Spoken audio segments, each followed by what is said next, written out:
Assalamualaikum warahmatullahi wabarakatuh. Teman-teman, kita bertemu kembali di channel Cahaya Hidayah. Nah, teman-teman, jadi di video kali ini saya akan membagikan video mengenai Habib-Habib Alawi yang ingin memperbaiki diri. Yang dimana Habib-Habib Alawi ini ya seperti Bahar bin Smith, Hanif Al-Athos, dan Habib-Habib yang lain ketika berceramah kan selalu membanggakan nasabnya, bahwasanya nasabnya itu bersambung kepada Rasulullah. Ya, kategori cucu Nabi gitu, teman-teman. Dan bukan itu saja, ketika mereka itu berceramah isinya hanya dongeng-dongeng khurafat.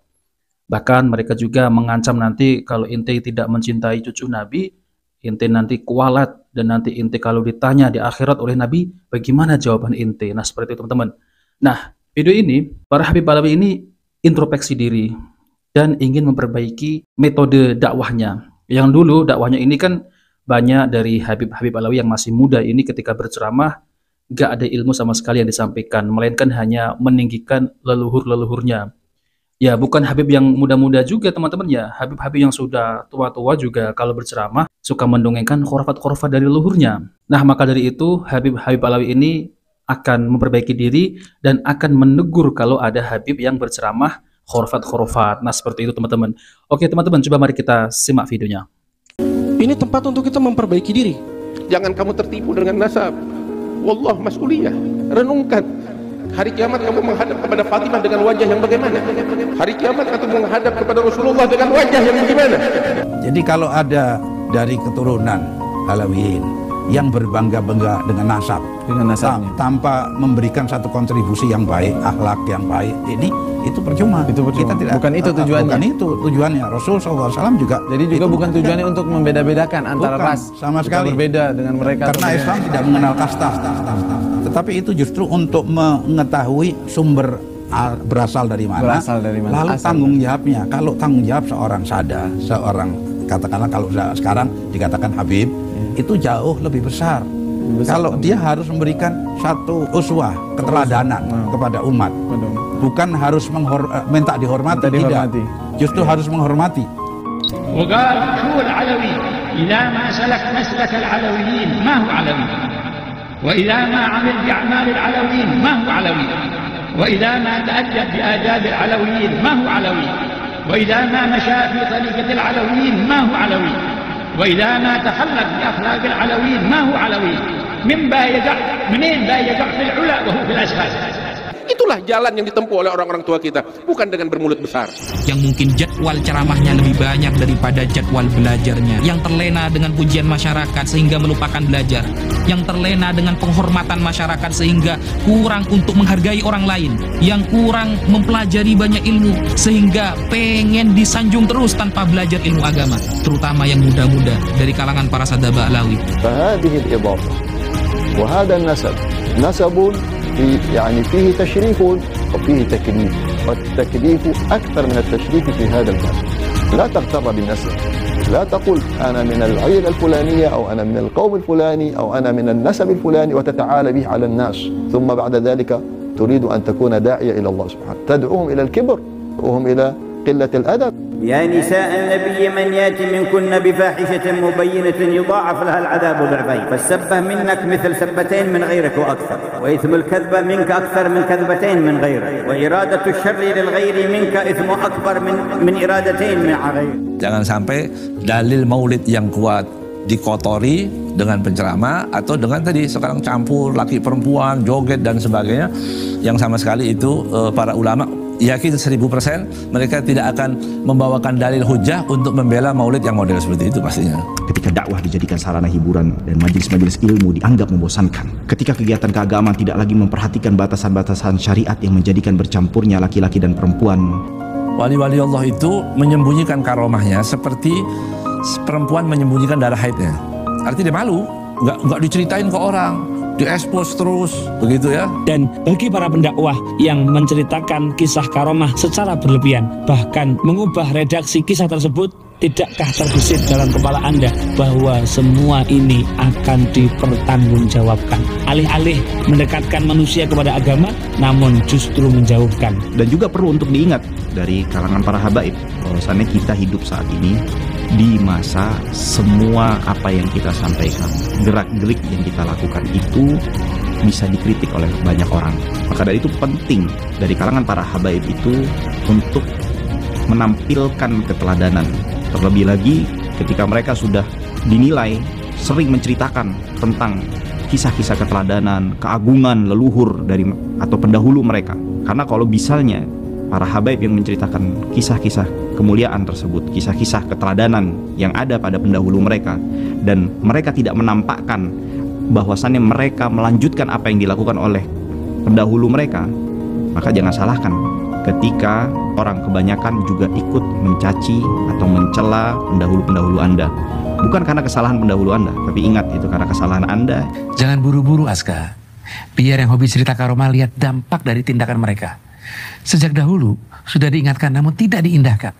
Sekarang kita dibersihkan dari perilaku oknum yang berlebihan cerita karomah. Acara maulid tiba-tiba bawa dalil yang sering man abdoma maulidi, itu kan dipakai di mana-mana. Itu masih sering terdengar. Barang siapa yang mengagungkan maulidku, kuntu syafi'an yaumal qiyamah.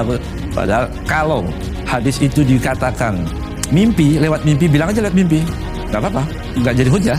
Jangan pernah percaya dengan orang yang memuji kamu dengan ucapan-ucapan yang tidak berdasar. Turunan Nabi tidak dicatat dosanya, tidak masuk neraka. Itu adalah tidak sesuai dengan ijma'. Jangan mengecewakan datuk Anda. Mereka ulama, mereka orang-orang soleh, mereka aulia, tapi Anda tidak mewarisi satupun daripada keutamaan dan kemuliaan mereka semuanya. Ayo kita menjadi parasada yang bisa dibanggakan oleh orang-orang tua kita. Bukan hanya parasada yang pandai membanggakan orang-orang tuanya, tapi tidak berakhlak seperti mereka. Jadi yang berlaku di zaman kita sekarang ini, ghiyab, satu kekosongan antara generasi sekarang dengan generasi sebelum. Tapi sekarang kita melihat fenomena aneh. Banyak anak-anak muda yang sedikit ilmunya, tapi memakai kostum ulama dan mengaku habib, kemudian masuk ke desa, kadang-kadang seperti yang disindir-sindir oleh beberapa orang bahwa mereka melakukan dawir-dawir. Ini sama sekali tidak mencerminkan akhlak Sa'adah Ba'alawi. Apabila terus-menerus dia menggunakan simbol agama disertai dengan kedustaan dan dengan ancaman-ancaman kemudian dia dikasih, itu nanti jadinya pendidikan mental yang nggak baik untuk mereka yang melakukan. Sehingga mereka terbiasa, oh dengan cara ini dapat kok. Nggak usah dikasih. Apa jasa kalian? Apa ilmu kalian? Sudahlah, kalau memang nggak memiliki ilmu, buat apalah ngaku-ngaku sebagai orang alim. Lebih baik Anda bisnis saja, cari kerja yang halal. Apakah pada masa ini kita menghadapi krisis akhlak? Secara global, ya. Dan secara dalam skop yang kecil, dalam lingkungan kita Al-Alawiyin, ya. Siapa bertanggung jawab dalam hal ini? Orang tua. Lagi pula, terdapat keraguan di hati sebagian kaum muslimin ketika melihat kondisi dan perilaku sebagian keturunannya yang tidak seperti sosok datuk yang diceritakan. Kami selaku habaib sadar betul akan segala kekurangan, membuka ruang introspeksi dan berjuang menuju perbaikan. Kami meyakini tidak ada cara menuju persatuan jika tidak diawali dengan kemauan untuk memahami dan mendengar.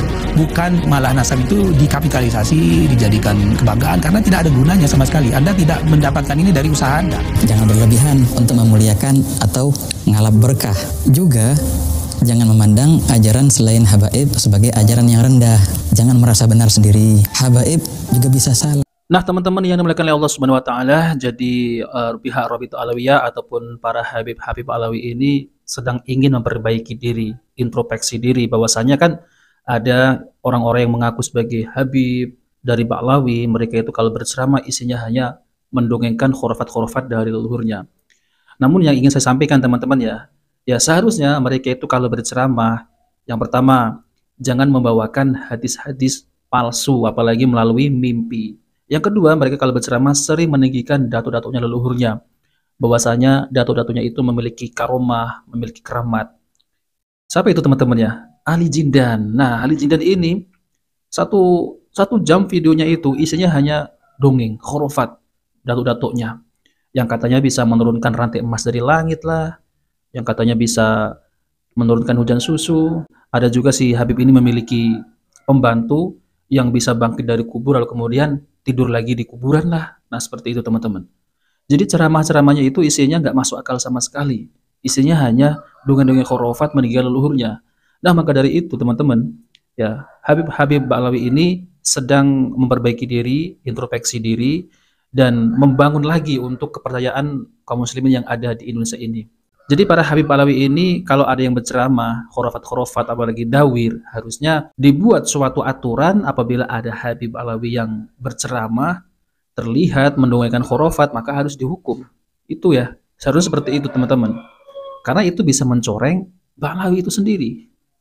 Ya, saya sendiri sebagai kaum muslimin, terutama yang ada di Indonesia ini, ya bagaimana ya, bahwasanya mereka ini kan mengaku sebagai cucu Nabi, tapi ketika nasabnya itu diteliti oleh Kiai Imaduddin Al-Bantani, dan saya malah lebih yakin, ya teman-teman ya, yakin bahwasanya mereka itu bukan cucu Nabi. Ya kalau mereka itu bukan cucu Nabi, tetap kita tidak membenci mereka itu. Walaupun mereka itu bukan cucu Nabi, tetap kita anggap mereka itu adalah saudara seiman, saudara kita. Jadi pada intinya, sudahilah ya kalau berceramah itu membanggakan nasab. Jadi jangan membanggakan nasab lalu kemudian melihat orang lain yang nasabnya itu tidak sama seperti mereka lalu dipandang rendah. Jangan seperti itu. Ya bagus kalau Habib Alawi ini membuat suatu aturan untuk introspeksi diri, untuk memperbaiki diri, itu bagus ya. Saya akan dukung gitu ya. Maksudnya dukung untuk memperbaiki diri. Kalau masalah nasab memang saya sudah nggak percaya lagi teman-teman. Berdasarkan penelitian Kiai Imaduddin Al-Bantani. Kalau mau berceramah ya sampaikan ilmu-ilmu agama, Al-Quran dan hadis Nabi SAW. Jangan ada cerita-cerita khurafat, apalagi membanggakan datuk-datuknya. Itu yang sangat disayangkan sekali teman-teman. Terutama Bahar bin Smith ya. Harus dijaga, kalau situ mengaku keturunan Nabi silahkan. Tapi jangan ya mengaku-ngaku di depan umum. Di dalam tubuh kami ini ada darah suci yang mengalir, darah Rasulullah, kakek saya gitu. Ada juga Bahar Smith itu mengatakan, Rasulullah kakek ente apa kakek aneh? Ini apa teman-teman? Jadi seharusnya Bihar Robitllah juga menasihati Bahar Smith. Mungkin sudah dinasihati teman-teman, ya, mungkin sudah dinasihati. Nah, oke teman-teman, jadi itu saja yang sampaikan. Jika video bermanfaat, jangan lupa like dan subscribe di channel Cahaya Hidayah. Wassalamualaikum warahmatullahi wabarakatuh.